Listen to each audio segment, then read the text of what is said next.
What's going on, everybody? This is Breaking Brews, episode 13. I'm your host, Mikey 2. And I'm your co-host, Lauren Olivia.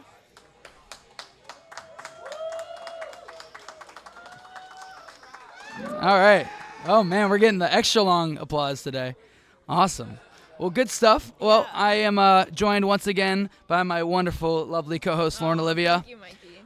We spent the entire afternoon today waiting for free plane tickets. Which didn't happen. Did not happen yet. It actually it shut down at like 3 p.m. I think it did, because I looked back at my phone whenever I left EGAD, and it was like, come back tomorrow. Yeah, come back tomorrow. Well, Lauren, after today, I ate an entire bag of Laffy Taffy. Oh, yeah. I got to about the third to last one, and I thought, what can we do to make this a little more fun? So I'm going to read one corny joke every episode from a Laffy Taffy joke. Okay. So, and Let's hear it. you got to try and guess what the punchline is, okay? Okay. I hope I didn't tell you this one earlier. What do packages and social media share? A post-all system. You know, why are you laughing? It's not that funny. Dude, it's so good, dude. Listen, bro. See, I don't I know get they jokes. usually get these jokes from anywhere from 5 to 12-year-olds. That's pretty good. That's pretty good, considering we're a podcast. Do they really? Like, do Yeah. people submit yeah. jokes to People them? submit jokes to them, and they see. So if oh, that's nutrition facts. But yes, you can. You go to LaffyTaffy.com, and you can come up with a joke and send it in. It's not guaranteed, but I can't imagine a lot of people send in jokes to the Laffy Taffy Yeah, I don't website think anymore. anybody thinks about that kind of stuff anymore. Well, Lauren isn't drinking anything today because we have a very special guest coming Oh, in. yeah. We have Big Dog from Big Dog Kombucha. We're going to be interviewing him in a little bit. But I did want to give a little product shout out, because they're not someone who sponsors us, but I just really enjoy their flavors and the strength of their tea. This is Three Dragons Brewing. Oh, I love And those guys. they're really strong. Like, if you are looking for the strongest seltzer, this is by far it. This one's their green watermelon. I think I'm so. trying to remember the flavor I would always drink. You might probably the white. I would have a feeling you drink no, the white. I drink green. What flavor? So this is what green. Do you know? So green is watermelon. Okay. So- It definitely wasn't watermelon at the time. It was something else. I drank them like for quite a Yeah. few months last year, like at least 6 months straight. That was my go-to drink. So with this, they do have a lot of kratom extract in it.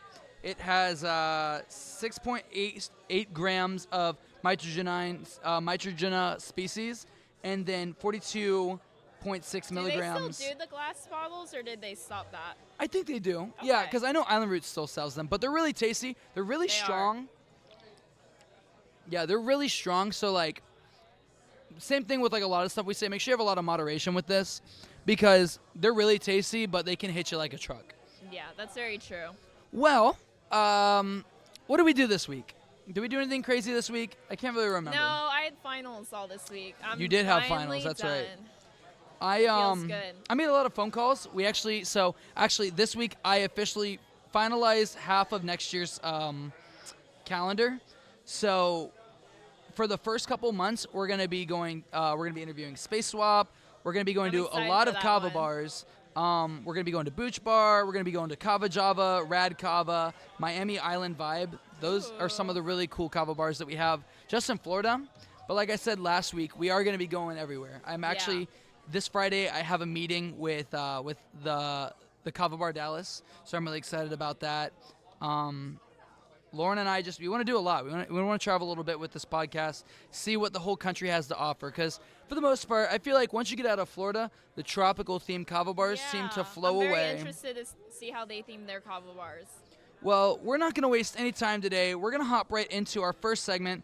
Every single week, we start out our episode with a segment we like to call This or That. Now, this is the part of the show where we come up with 2 topics that we want to talk about, and we pick which we like and why. And we just kind of have a little bit of discourse, a little bit of a debate, which we like better. Sometimes it's not even a debate. We both just agree this is the best. Yeah. But this week, to kind of get us in that Christmas spirit, we're going to be talking about which we think, or who we think, is the queen of Christmas. Mariah Carey or Kelly Clarkson? Honestly, I know we talked about this earlier today at Island Route, but I really think it's Mariah Carey. Like, she's just all over the radio. She's really just taken over. Dude, it's crazy with Mariah Carey. You see her all over, like, especially, I think they give her her own giant float in the Macy's Day Parade. Yeah. And it's funny. You see all the commercials where it's like Christmas is coming or whatever, and like big black and white letters. And then you see a whole bunch of snow falling, and then Mariah Carey is on your TV for an entire month. So guess how much she makes every single year without doing anything off of just stream revenue? How much? Over $1 million. Over a million. Over $1 million just a on year, her every Christmas music. Christmas. That's crazy. I wish I had that kind of power, man. Yeah, that'd be nice. Just one song, $1 million That's her a bonus year. each year. A $1 million bonus. That'd be crazy. Yeah. Well, I am more partial.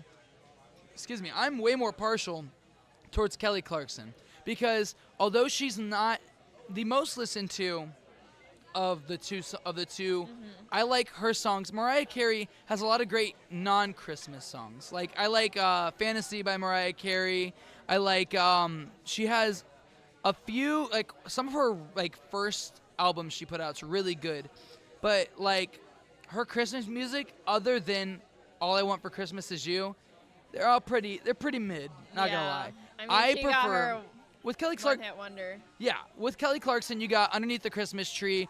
Mary Did You Know? She just has a lot of really good Christmas songs that I could listen to her whole album. I couldn't particularly listen to Mariah Carey's whole Christmas album. So I'm totally going to have to go with Kelly Clarkson just because she is a phenomenal singer. Dude, I mean, they both and are. she's more relevant. I Like, didn't know but that. like That's Mariah interesting. Carey's not super relevant except for Christmas. Like if Yeah. you make $1 million just off 1 month, I mean, like obviously you have kind of your thing, and she was really big in the early 2000s, late 90s, but Kelly Clarkson's still relevant. Yeah, that's very true. But Kelly Clarkson, I think, was the first winner of American Idol.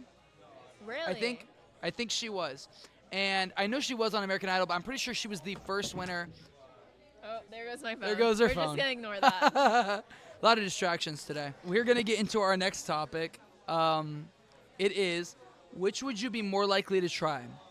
Kava ice cream or Kratom brownies? Well, I've already tried kava ice cream.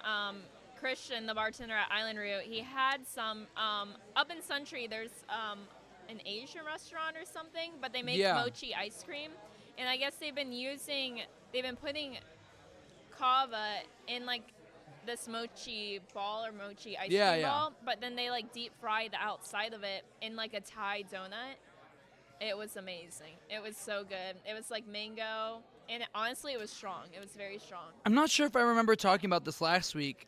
I might have, but I was telling you earlier as well. Tony, the owner of the Kava Bar Island Route, he had those people make us donut holes with kratom extract, like pumped into the center, and it just absorbed into the donut. It wasn't like a jelly. Interesting.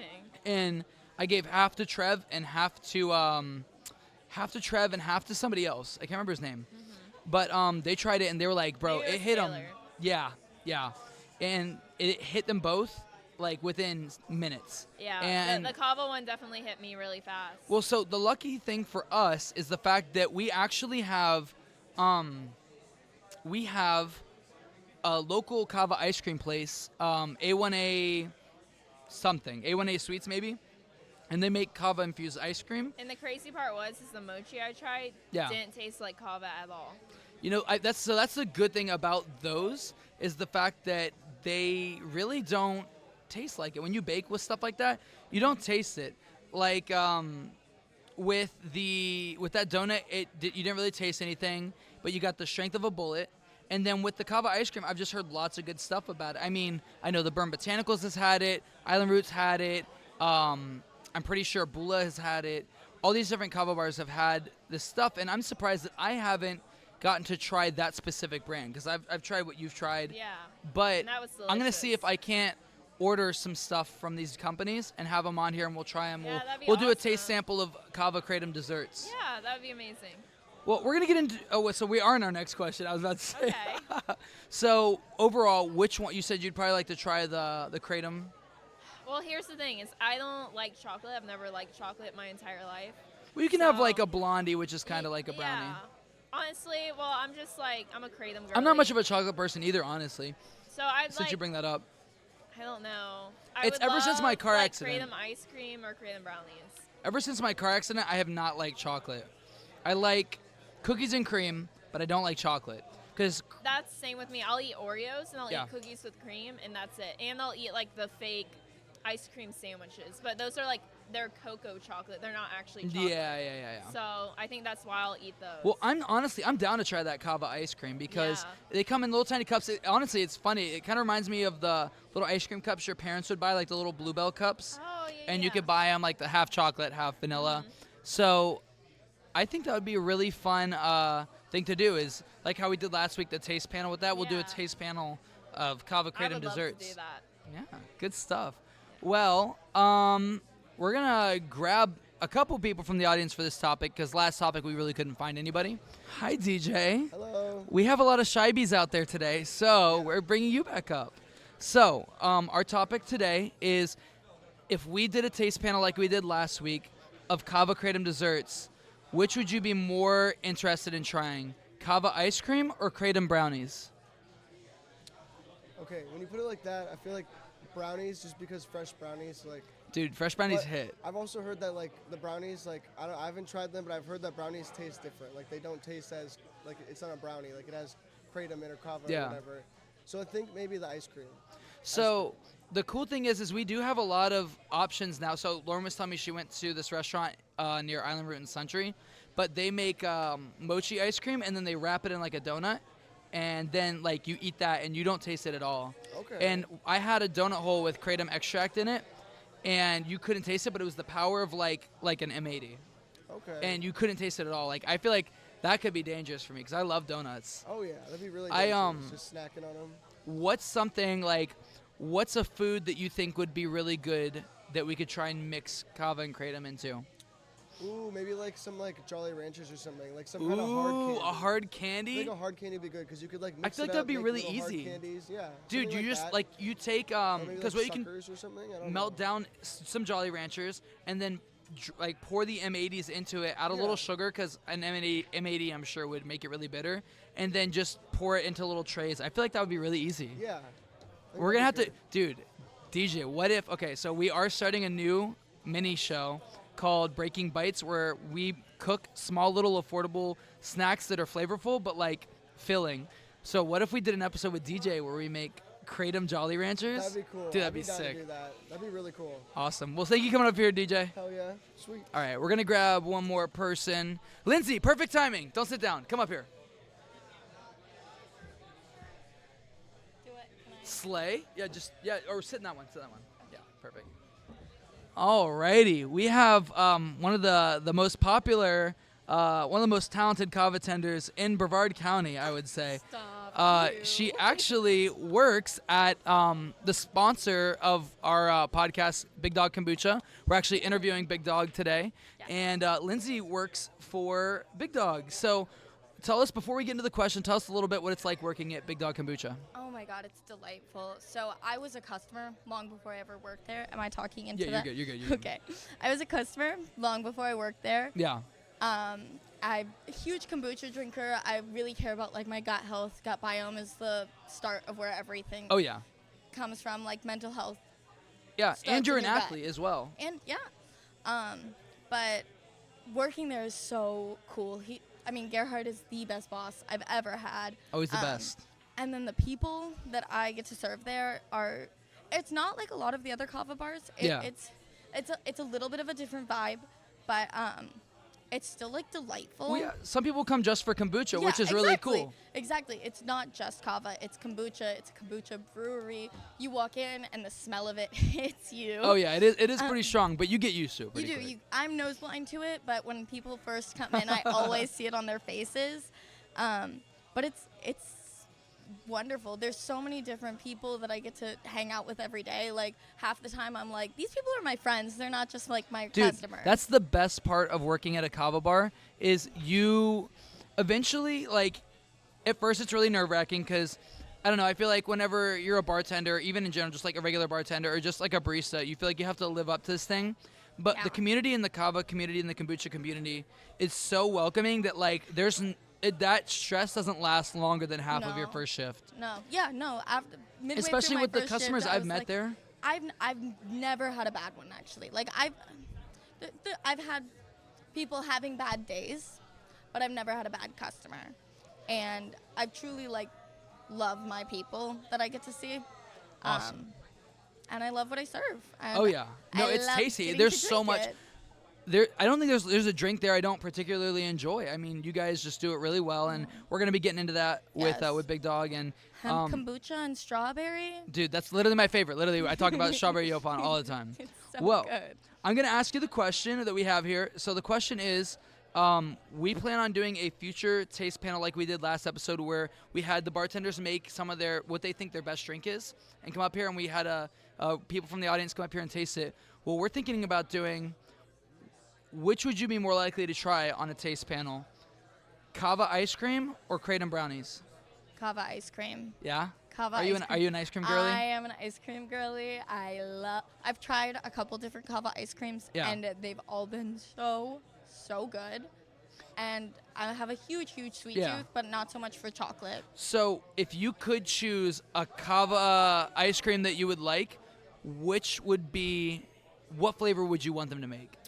So there's a kava brand in Brevard actually A1A, that does right? Root Yeah. A1A that does sherbet kava ice Ooh, cream. It's sherbet. orange sherbet. Oh my god, it's so good. I get my wisdom teeth out on Thursday, and I've already bought some to have on hand. Dude, that's amazing. Well, thank you so much for coming up here. We're going to be Thank you talking for to your having boss me. right now. Yes, So, I'm so excited to so see yeah, we him. really built up a good rapport for you and the boss. Thank you, Lindsay. Thank you. All right, we're going to have Lauren get back up here. I'm going to slide more into the frame there.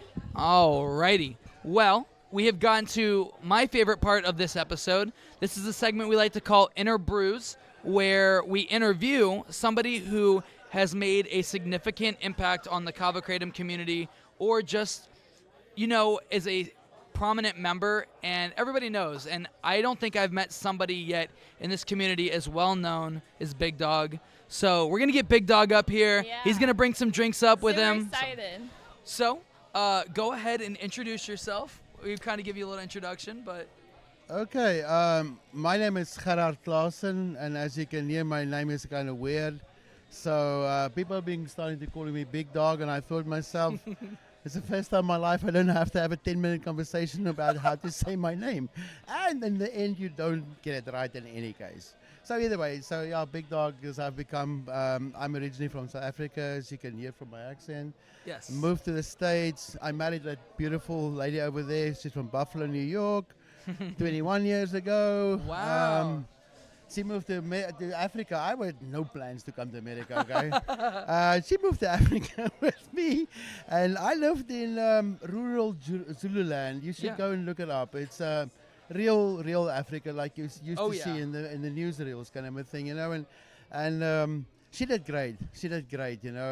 But it was hard. It was hard in Africa if you come from Buffalo, to go to rural Africa. And she did really good. And we came to visit America every year. And you know what, Michu, I fell in love with American people. Really?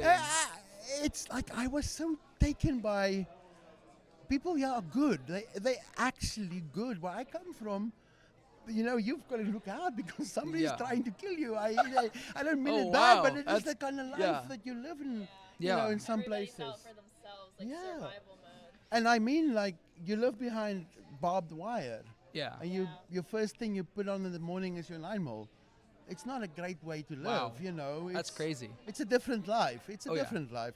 Long story I went to short. go visit Costa Rica, so I know what you're talking about the barbed wire. Everybody's homes because they're afraid of people stealing from Yes, each other.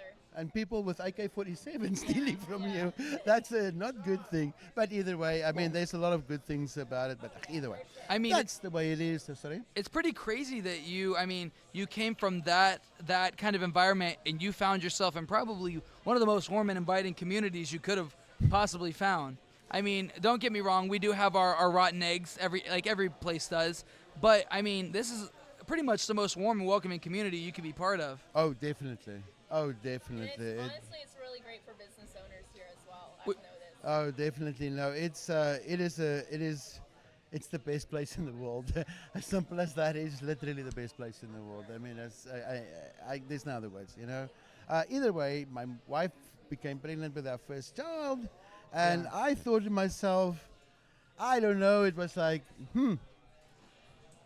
man, maybe I should move to America. And it was one thing left to the next, and boom, I found myself here, starting over at 40, I think. Wow. We had 4 boxes of books and $20,000. Wow. My wife was big pregnant, so we bought a car for about $10,000, and that's where we started. So where did you visit when you would come to America once a year? Would you come to Florida or would you go all over? No. Like I said, my wife's from upstate Buffalo, New York, so western New York. Okay. But we did travel a lot. I love Buffalo. Vermont and Massachusetts. You know, honestly, just everywhere I went, I was just struck by the natural just goodness of people. Yes, of course, there are some bad people around. Yeah, I'm glad you didn't go to Boston or New York City right away. Yeah, you know, New York City. We love you, I Boston. lived in New Jersey at some point, and New York City was part of my territory. It's it's a different place. It's a different place. Well, one thing the first question before we get into these drinks is, what inspired you to start Big Dog Kombucha? Where was the moment where you're like, you know what, I'm passionate about this? About 7 years ago, I had my first encounter with kava and kratom. Yeah. And I've been in the food business most of my life. At the time, I was working for a multinational company running food factories. Yeah. Them. So I encountered kava and kratom, and it changed my life in a strange way. I mean, I weighed 300 pounds, okay? Right and now? No. Oh, Now I was going to say, you do not look 300 pounds. I did when I started this journey, and I had high blood pressure and pre-diabetes, and like really just I a lot have of. friends with diabetes, and they use it to regulate their blood sugar. There you go. Now I wasn't quite at the diabetes, but I was on my way there, you know. And honestly, I just thought to myself, this stuff, okay, I've got to bring it to the masses. Oh, yeah. But as long as it tastes like it does, it's not going to happen. You know? Oh, yeah. Let's face facts. Kava and kratom has not got a inviting flavor, you know. So I basically just thought to myself, there must be a way of making this stuff taste better. Yeah. And that was where it started. I thought to myself, kratom, what do I have? I have bitter. Yeah. What else do we drink that's bitter? Beer. But beer has got alcohol in it. Yeah, Okay. yeah. So let's go to Mr. Google. Can you ferment without alcohol? Boom. Kombucha came up. Oh, yeah. And that's that. Wow. That's when I knew I had it. I did some experimentation, and our botanical beer, this the one kratom. I absolutely love your botanical beer. I started drinking it about like a year and a half ago. When you guys, I know you're partnered with Racing Shells. That's the first time I ever tried it, and I was buying it every single day. I'm so glad you enjoy it. And then I know we had taste tested. I believe you have a strawberry flavor. It doesn't have kratom in it, I believe. But amazing. That's my favorite. Okay, so I have those two for you. I have my botanical beer, the kratom kombucha. Then I have over here my kava kombucha. Now, also very special, the kava kombucha, guys. Remember, we don't use. To try that, just because like kava just has that potent taste to it. Yes, and kava goes down, all right? So it settles out. So, there's a small amount of settling, but that's actually dead yeast cell. It's not kava, okay? So we found a way of emulsifying the kava lactones, and it stays in suspension. As you can see, it's all cloudy. there. Now, this bottle was filled 2 weeks ago and left in the fridge, okay? So we just figured out a way using only natural products. So everything in there is literally kava root, pineapples, oranges, and kombucha. That's it. Oh, sorry, and some honey. That is all the ingredients in that. And we just figured a way out. It takes about 3 days to prepare the kava, but to find a way to keep it in suspension. And I think it really works well. I mean, I found it's crazy. We could lift this bottle up with how long it's been sitting and look at the bottom. Oh, there's still like a little bit of dead yeast cells from the kombucha, but other than that, but there's no kava settlement. It's all in the liquid. And it's hard. It's hard to do something like that. I mean, like you see businesses that try and perfect that for a couple of years and they still can't get it. You know, the easy way is just to use an extract. Yeah. I just, nothing against extracts. I mean, definitely place for it. But I just thought, you know what? God doesn't make mistakes. I'm gonna keep it natural. Just keep it the way it you comes got off simple the tree. ingredients as well. Like you said, you could name every single ingredient on one hand. On one hand, yes. And that's what's really important for me. Me and Lauren were talking about that earlier because we were reading the yerba mate, Guayaquil's yerba mate. They have like 5 main ingredients. They got their organic sugarcane, they got the organic yerba mate, they have their organic fruit juice, and then just like citric acid and the normal stuff. Yeah. But like, same thing as yours, 5 ingredients on one hand. That's how it should be. Because like, if you can't pronounce something, you should not be putting it in your body. Exactly. I believe that. Yeah, I mean, in this one, we have Yopan tea that kombucha is made from, which means there's organic sugar, organic Yopan tea, and if I can find organic, but you can't always, but strawberries grown in California, actually. I mean, I see Bronson and I see your son, like they have the actual fruits in front of them. Like, yes. You don't really see that in I most know, places. you know why? And it's crazy. It's a wild concept to use fresh fruit in your beverages, And right? you know why most people don't do it? Why? Because it's really expensive. Yeah. But you know what? If you do the right thing, you will be financially successful. Regardless, honestly, people get it wrong. If you want to make money, stop trying to make money. Exactly. Do something That's one thing I'm very so good that you're the best in it, or one of the best, and the money will come. I mean, and if you look at, every time I come to your shop, you have some of the most affordable prices. We do. We try and keep it, a glass reasonable. this size is usually like $5. $5, so. And some change. Like, you really you can't beat that. And with the flavor you get in it, I'm not the kind of person that goes out there and drinks something for the strength of it. I'm just drinking it because I really only drink water outside. So that's why I love your strawberry yopan so much, is it's so flavorful. And it's not your normal kombucha. So the reason I always steer clear of kombucha was they're just so dang vinegary. Exactly. And with yours, it's so faint. It's almost refreshing. Can I give you our secret? Please. So when I started making this, the first time after I Googled and I found kombucha. Yeah. All right, okay, this sounds interesting. I went to the store, bought some kombucha, and I drank it. And I thought to myself, oh my God. there's no way. There's no way. I just can't. But you know what? I thought I'll give it a try. Yeah. And I experimented on my kids. Now, being a bit of a scientist myself, that's my background, I took measurements of everything that was possible to measure during the fermentation process. And every day I would have my kids try it. And as soon as they say it tastes like vinegar, I would make a note of where we are. That in the next batch. Wow. That the next batch. And every time I did that, and I found there's literally, that's the point where it starts tasting like vinegar. So, as long as you keep below this point, it doesn't taste like vinegar.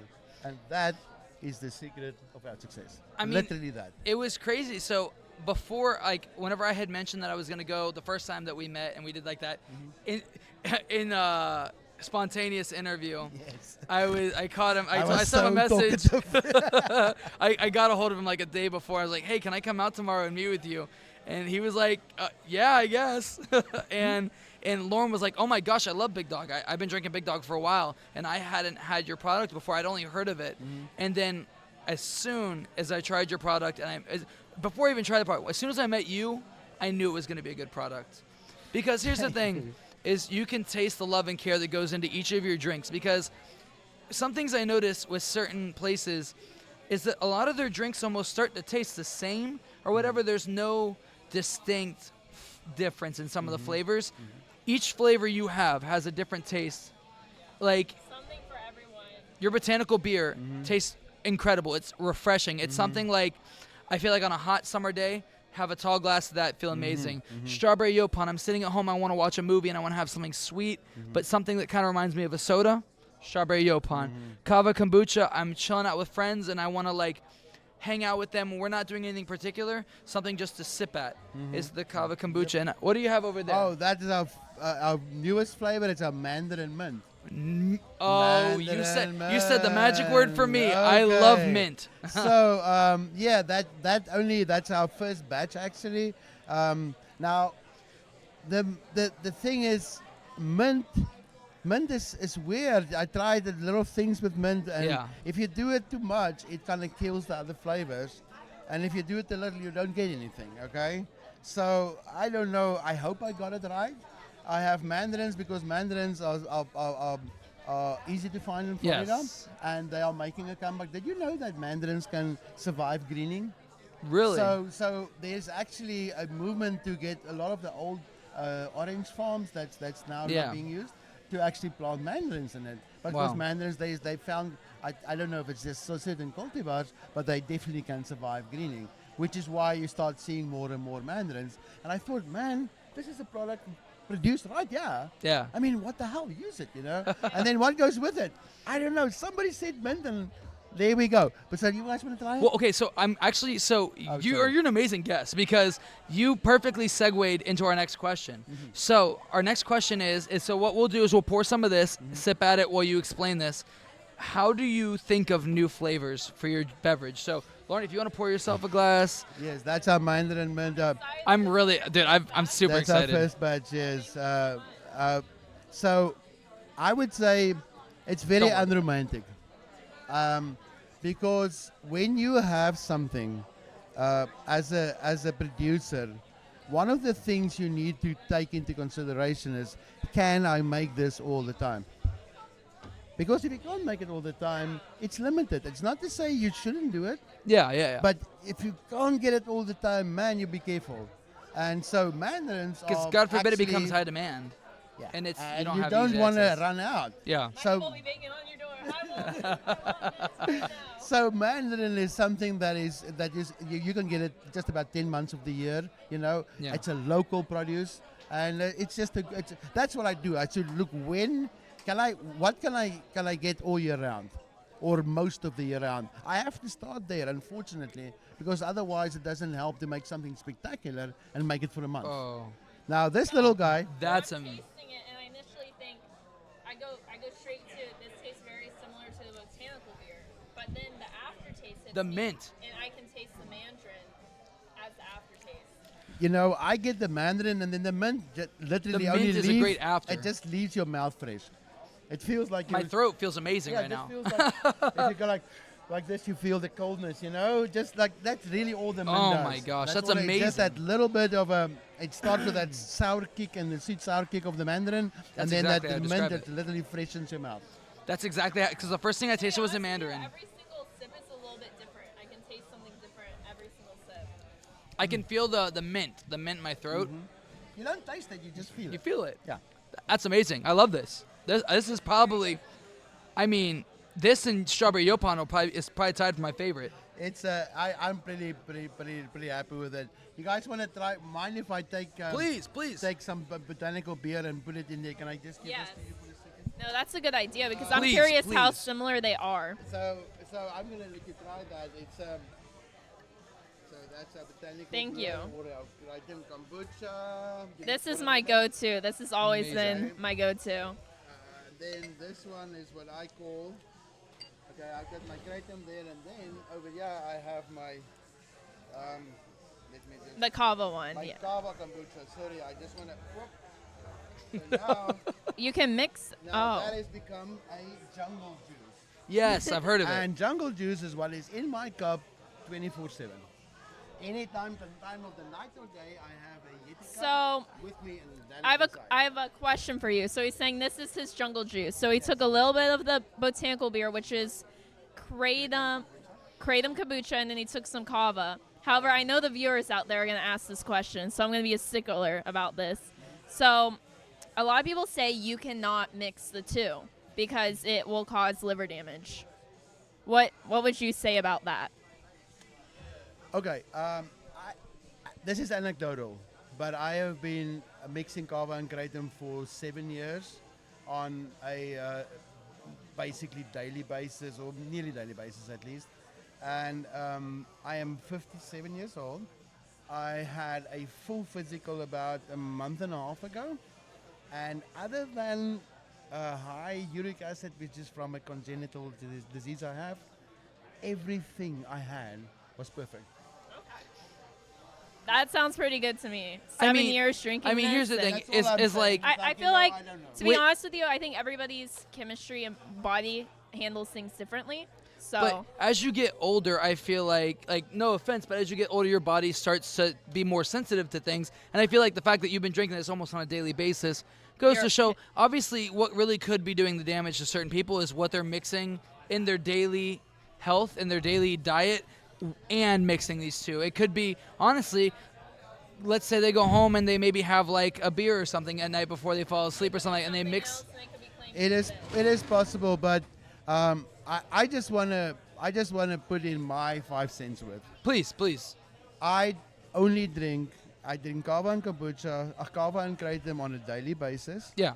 I drink some tea sometimes, but mostly I drink my kombucha, my kava kombucha, my kratom kombucha, which really is just the same strength as a regular tea. Exactly, Just a yeah. nice regular tea, okay?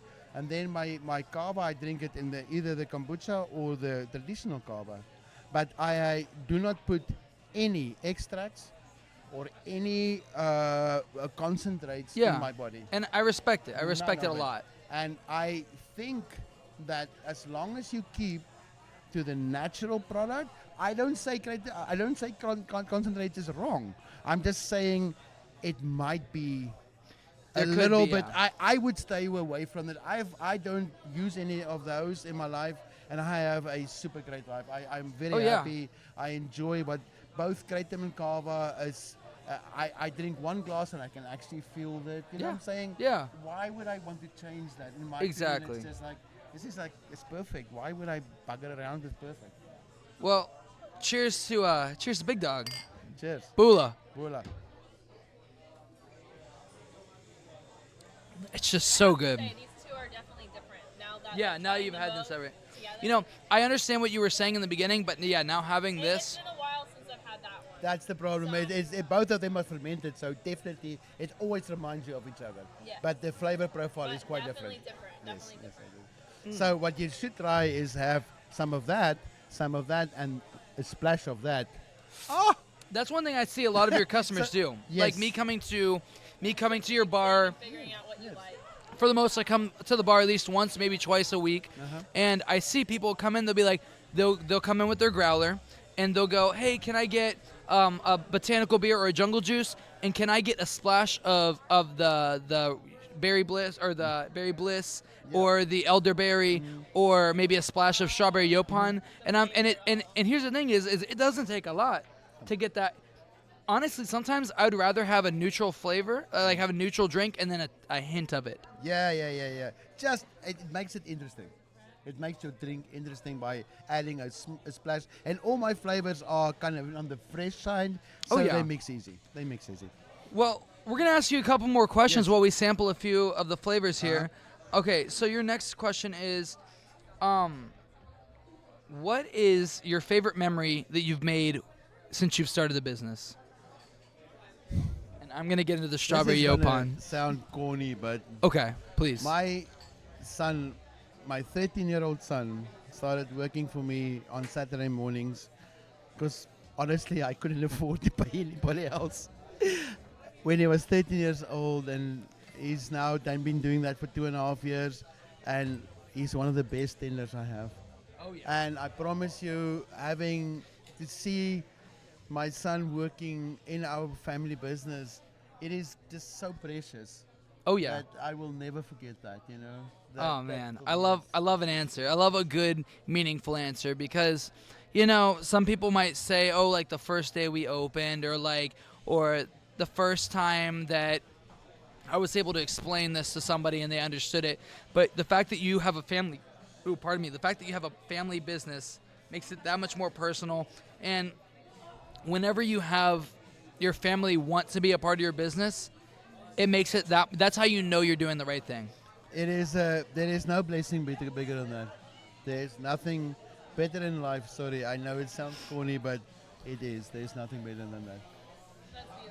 I love honestly, hey, there's nothing corny about true feelings, you know. And I'm really glad that, you know, it was funny. After I did the whole interview with you, there was no way for me that I recorded it on my phone, and it also was the fact that I filmed it up and down and not horizontal the whole time. But I was like, there's no way me doing the spontaneous interview is going to do you justice and do the kombucha justice. Once we're done with the podcast, we're going to let everybody here try a little bit of this because I've got 12 bottles of them, so we have People are about. coming up to me and they're like, "What's that over there in that box?" I'm all like, eager to It's some try it. goodies. And It's some goodies. we have a good turnout tonight. I think we have about maybe 39, 40 people in here maybe that's tonight. A good crowd. Yes. And, a lot of people were really excited to hear you were coming out here. I mean, I had Rory, one of the kava tenders here. yes, I've had a very good discussion with Shay him. and Interesting Sammy, they love you. It's funny. I like I said in the beginning, is you're one of the most recognizable people in this community, and I mean, it's something that like we hope to get to in a point, but like you show up to a kava bar and it just changes the mood immediately. You're very happy. You're very personable. You're not a fake kind of polite. You're the most straight up person I know. Sometimes I've heard you say That's the problem. I've heard you say some things. I'm like, cannot wow, be he's fake. straight up. I just am myself, and sometimes myself is not very nice, unfortunately. So I'm. See it. You're just very genuine, and people see that. They see straight through it, and they know you're just a genuine person. And The thing that really makes me respect you, though, is the fact that you said is if you go into the business trying to make money, you're not going to make money. And here's the thing: is the one thing I tell people is the way I can tell a good kava bar is if a kava bar is popping up because of the popularity of, the fact that there's a bunch of kava bars opening up, or the fact that they want to add to the community, not that they want to take from the community. So You see, that comes to the core of why Big Dog exists. To put it bluntly, I want to rob the alcohol bars of For the sure. poor people yeah, that are slowly drinking themselves to death. My father drank himself to death at 50. So it's slightly personal. yeah, of course. But honestly, I believe that there is just such a better alternative than alcohol. And we all need something to take the edge off. I'm sorry, guys. But No, I agree. I have not met somebody that can do life 100% sober, if I can put it that way. Yeah, I know yeah, it yeah, sounds yeah, bad. yeah. But I'm just meaning, like, you need something Yeah, to take for the sure. edge off, And what I found in kava bars are so far superior. And listen, I cannot say it's perfect because nothing is perfect. yeah. But it is so far superior to alcohol as a It's so good. social lubricant. It just literally the works. best perfect social drink. That's not going to get you in trouble. Exactly. And you're going to remember it your experience with those people the next day. And you know what is the strangest thing? If when you go into an alcohol bar, by about 10 o'clock, there's an aggro vibe, especially from men, even good guys. Okay, alcohol make men slightly aggressive, I don't and you like. don't get it, yeah. So the reason I don't particularly like alcohol is I don't like the taste, and I'm most definitely not going to drink something that I don't like the taste of.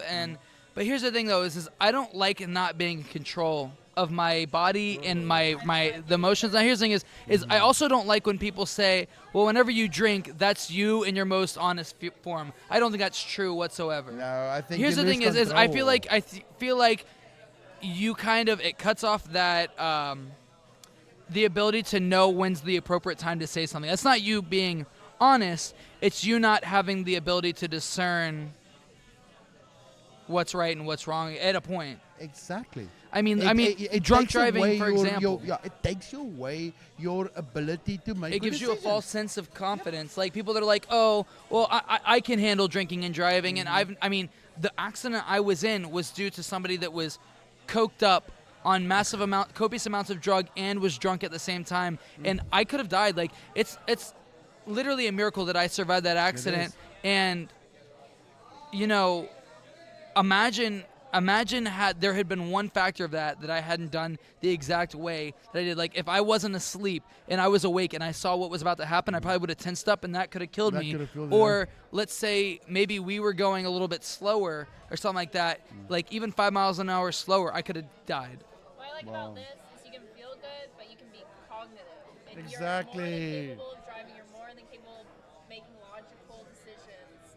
Yeah, And it's the perfect, it's God, I love social strawberry drink. Yopon. I cannot stop saying it. I You love it. don't mind, okay? I love it. So, we have a lot of, I would like can I just ask my wife to bring us one Yeah, more yeah, thing? yeah. Darling, raspberry bliss, please. Ooh, love it. I love the raspberry bliss. Okay, so I have to tell you guys a story about the raspberry bliss. Okay, so Please.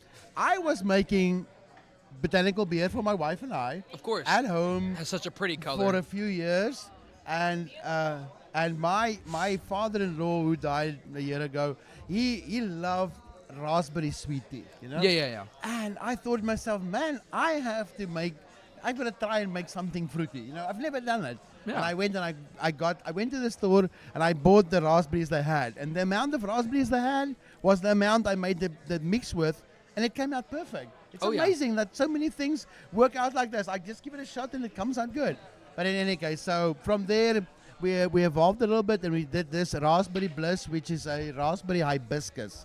So we get hibiscus flower from West Africa, and we steep a tincture with it, and then we put it with fresh raspberries. This color's reminding me of like a cherry Oh, color. I mean, Have you ever thought about using Bing cherries? I have not. But have you ever thought about taking the pips out of 2,000 Bing cherries?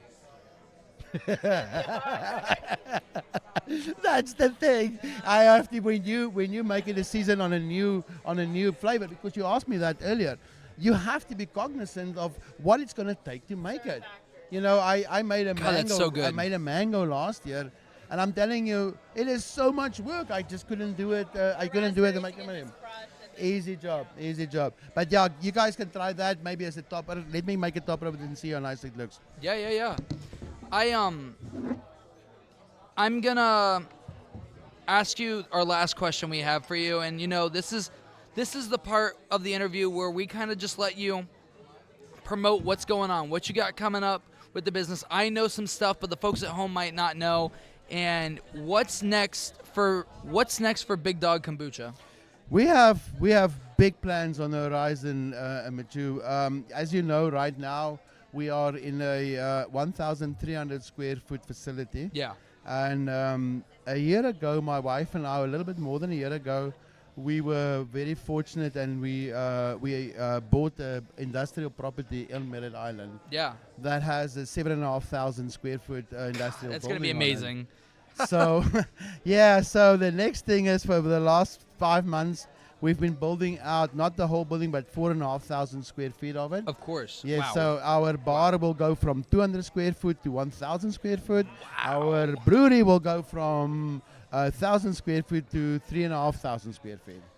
So we are very excited about it. We are hoping to be completed probably very early in the next year, in January or maybe February. We were hoping to get finished by the end of the year, but Yeah. there's some You know, stuff. things how happen. things Yeah, are. yeah, yeah. Things But it's looking really, really good.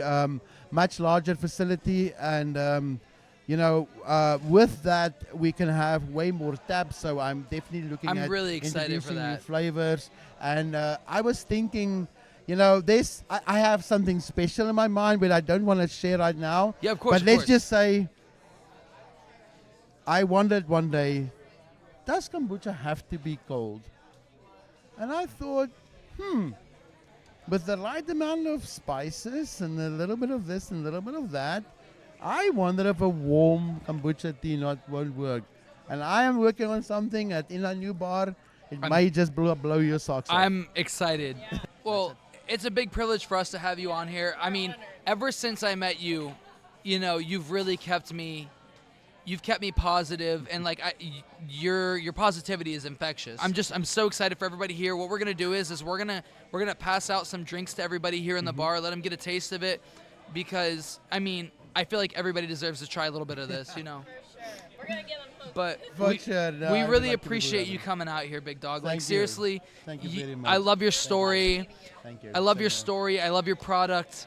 I mean, you really got a lot going for us. And in the next year, we could be doing this interview again next year and see am looking all the amazing things what's happened to you in a year. I am looking forward to it, sir.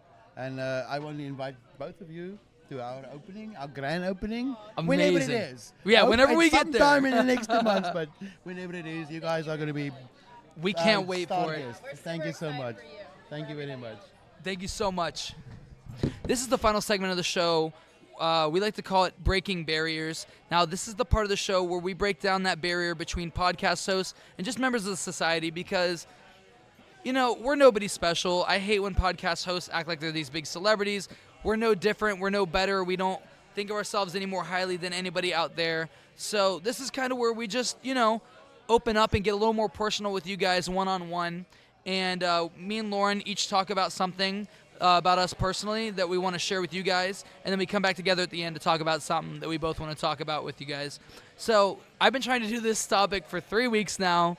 I've wanted to explain my tattoos to everybody because I'm very driven on the fact that you should not just get a random tattoo. I've always said that you should get a tattoo that's going to last you a lifetime and something that has meaning to you. Don't just get something random. So I'm going to go through and explain pretty much most of my tattoos to you guys and explain how I feel like I can, you know, best explain and show you how I have decided to express my tattoos. Are we getting into your tattoos? Finally, I've been trying it for 3 weeks and I've always worn long sleeve shirts.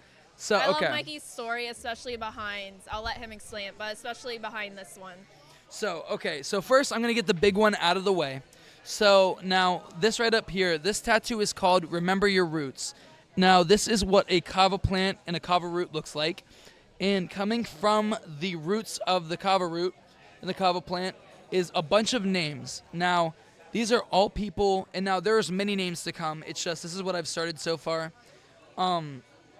These are the names of all the people that got me to where I am in the kava community, in my career, in my music, all the names of all the people. And now here's the thing is a lot of people would say, Mikey, you're talking about how you shouldn't be getting tattoos that are not going to last you a lifetime.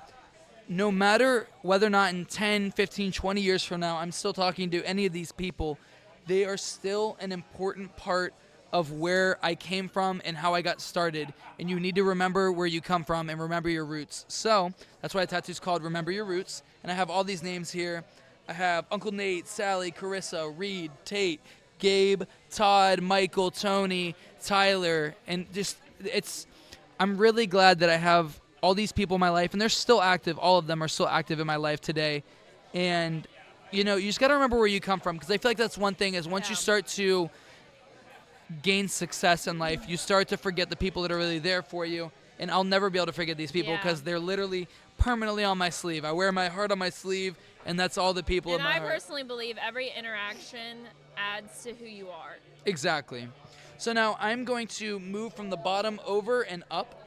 So this first tattoo here is it's the picture from the album cover.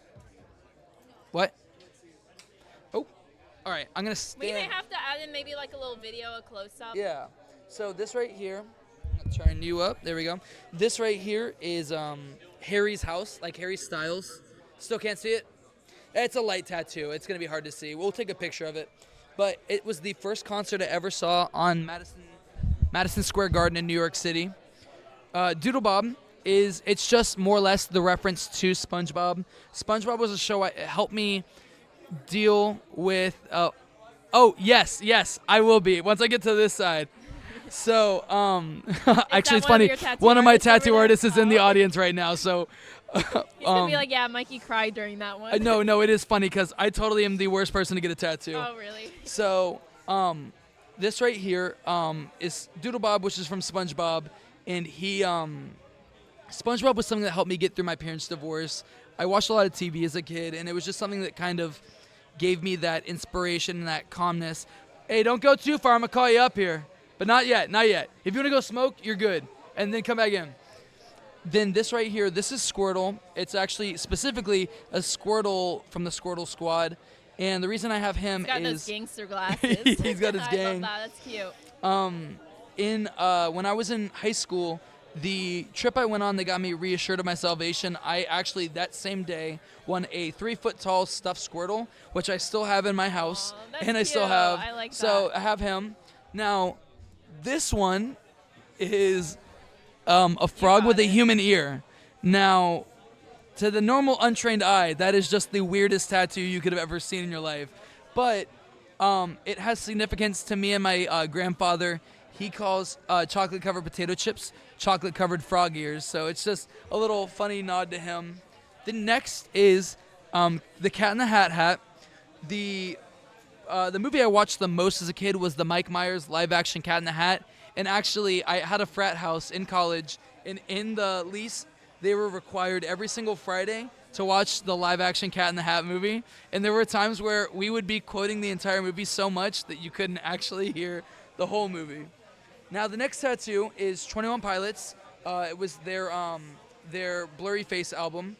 And 21 Pilots is probably overall my favorite band of all time. They really are just, they're such a good band. They talk a lot about their mental health, their mental wellness. And it's just something that I'm really passionate about. Next is a broken record. Now, the broken record, I'm a very avid record collector, and sometimes in our life, I feel like we can be stuck on a broken record where we do the same things over and over again, and, you know, it's like you're getting the same results every single time. And, you know, sometimes I feel like my life is a broken record. But I keep it there to keep me reminded that I don't need to be a broken record. I can keep on going. Next is probably one of my favorite tattoos, and one of the tattoos that people ask me all the time, why do you have this tattooed on you? I have the Waffle House logo tattooed on my forearm, and it actually has a really deep, significant meaning. So one of my grandfathers, my paternal grandfather, he suffered from dementia pretty severely, but the one thing he always remembered no matter what is exactly what time he would go to Waffle House, what he would get, what he would drink. And it was so crazy that when I was a kid, I would go there for spring break, and we would drive up to Waffle House every single morning, and we'd be pulling up, and they would already be making his food and have it on the table as he walked in, because he was never late, always on time, and it was just really cool. I mean, it's just really cool thing, a really good memory. The next is High Five Ghost, and it's a really, the reason I have this is regular show, the whole basis of the show is that nothing in the show is regular. It's like kind of an ironic thing. That's the regular show, correct me if I'm wrong, it's the one with the Mordecai, Rigby, yes, Pops. Yes. And I used to watch that. I loved it. And the show, I really liked it because it taught me that, like, you know, you don't have to be normal. I was never a normal kid growing up, but, like, you can still love things that aren't normal, and you can still find a lot of good stuff in the abnormal and the weird. Everybody's weird in their own ways, you know. Next is BMO. BMO is because the first show I remember seeing with, oh yeah, there we go. BMO was in the show Adventure Time, and it was the first show I remember watching with one of my sisters that I was closest with, and we used to watch the Adventure Time show, and it just really has that meaning to me. I love my family, and just having them be a part of my life and my childhood is really important. And then the last tattoo on this arm is Curious George, because the first song I ever did in an open mic was Upside Down from the Curious George animated movie by Jack Johnson. And, you know, I just, again, remember where you come from, remember your roots, and a lot of stuff. This is my animated side. Now, this side is way more intense. You know, I always think it's so fascinating when people tell a story of, like, what their tattoos actually mean to them. And so now, I'm not going to go all the way around with this and clear visuals, but this tattoo right here is a crazy work of art that took 4 different artists to complete, and it's not even complete yet. It's only 1/3 of the way done. But what this is this is a geometric spider web, and every line, shape, angle adds up to 222,222 degrees. Now, the significance of that is my last name is 2, pronounced like the number, but sounds like, or is spelled T-E-W, but I'm also the second. So I'm 2 the second, and that's why all these add up to 2, 2, 2, 2, 2, 2. And hidden inside the geometric spider web is things like a nickname my stepdad gave me when I was a kid, Goober. yeah, I do see, like, little hidden things. I was just about to say, I see a little spider. So I see some other things. Like, I have whatever. What is that? So this right here Or is what is this? nothing. So everything here this was just the start. Okay. But this right here is my mom's birthday, Each one of these tiny spiders all throughout the tattoo are named after my niece and nephews Mark, Ella, and Wyatt. Then I have my grandpa, the one with dementia silhouette, right here with a comic speech bubble of something you used to always say. I heard that. And then this right here is a bunch of math variables that spell out the quote from Spider-Man, "With great power comes great responsibility." And that's one of my favorite parts of the whole tattoo. I also have me and my dad's initials here, and then all the way wrapped around is Spider-Man. And then the next big thing to come is my stepdad's name, the one that named me, or that used to call me Goober. And I'm going to do it in a Daily Bugle banner that goes to my chest with a whole bunch of more things hidden. And then after I turn 40, I'll do the full sleeve here. And it's just going to be just really cool things, you know. You just got to have a lot of significant meaning to your tattoos. Yeah. No, that's extremely interesting. I would have never thought that you have like a lot of things hidden within that. And I have even more tattoos. I don't know if this is going to even show up on camera, but I'll show it. So, like I said, I was in a really bad car accident where actually my abdomen was split open, and I have a whole bunch of scarring from my from below my ribs to the bottom of my stomach. And at the top of that is a realistic zipper, which goes right on my scar that looks like a zipper trap. Oh my goodness. Well, we're going to go on to the second topic, which is Lauren's. It is. So we're going to get into my topic, and I thought, what better way to get to know me than to kind of hear about my my job and what I do and what I'm really passionate about. So I guess I'll start from, the beginning.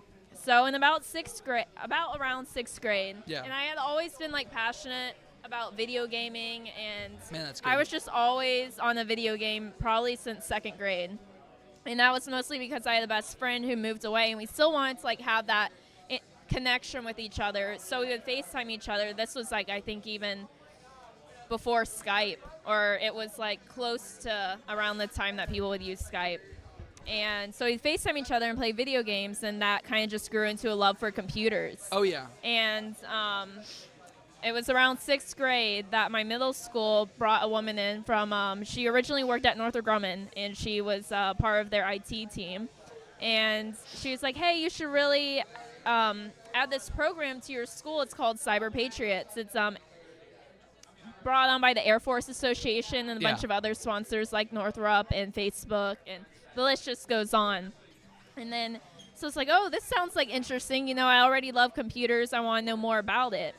And so a bunch of my classmates and I joined this club, and they were like, oh, this is a competition that's, at the time, it was only nationwide, and you could compete against other schools.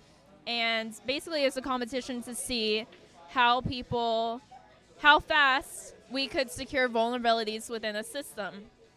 We're like, oh, this is awesome. So we did a practice round, and it was kind of funny because they implemented in like Mario Kart noises and stuff. Like if you did something wrong, you get like an uh-oh, or like an alarm would start going off, and then we had like three different teams. So we'd hear one team, and we'd be like, oh, you guys did something bad. And we were kind of just like racing against each other.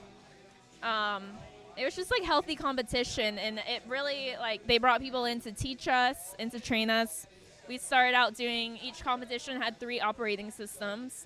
It was, back then it was Ubuntu. I want to say we started out with like Windows 7 and then Windows Server. And that's kind of crazy to have a bunch of 6th graders on systems like that and becoming so familiar with it. And I'm so happy that she brought this to our school at such a young age, because it really just grew my interest even more. And I actually brought the program because I didn't want to stop it, and they had high school competitions as well as middle school. So I brought it to O'Galley High School, and I was actually implemented it into the public school system. Oh, wow. And I was the first person to do that, and I'm so glad I did that, because there were other people in high school You're a trendsetter. that were interested in doing it as well. So I'm just happy I could bring them something that I enjoy doing.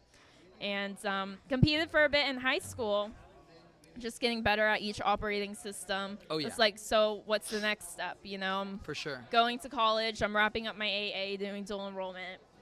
And so at the time, I was like, I'm super passionate about cybersecurity and just operating systems. So I started researching, and and this is right before cybersecurity really picked up and got like some traction. So I was trying to find a college that had a bachelor's degree in cybersecurity, and it was extremely hard. I can imagine. There was one college that had one, UWF.